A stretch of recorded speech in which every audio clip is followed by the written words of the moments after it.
और खबर आ गई है, हुकूमत ने पेट्रोल और हाई स्पीड डीजल पर लीवी में मजीद कमी कर दी है।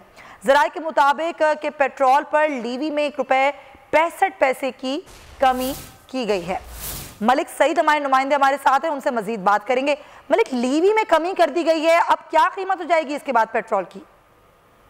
जी, पेट्रोल की कीमत तो अपनी जगह बरकरार रहेगी। यही कीमतें बरकरार रखने के बाद ही हुकूमत ने जो है वो पेट्रोलियम मसनूआत की कीमतों में इजाफा नहीं किया था।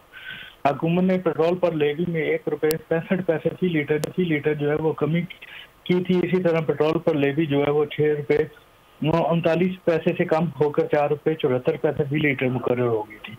इसी तरह हाई स्पीड डीजल पर लेवी में जो है ₹2.86 फी लीटर की कमी की गई है। ये जराये का बताना। हाई स्पीड डीजल पर लेवी जो है ₹11.72 से कम करके ₹8.86 फी लीटर जो है। इसी तरह मिट्टी के तेल और लाइट डीजल पर जो पेट्रोलियम लेवी है वो सिफर हो गई है। पेट्रोल पर सेल्स टैक्स जो है ₹15.77 फी लीटर अभी तक बरकरार है। ठीक है मलिक, आपका बहुत शुक्रिया।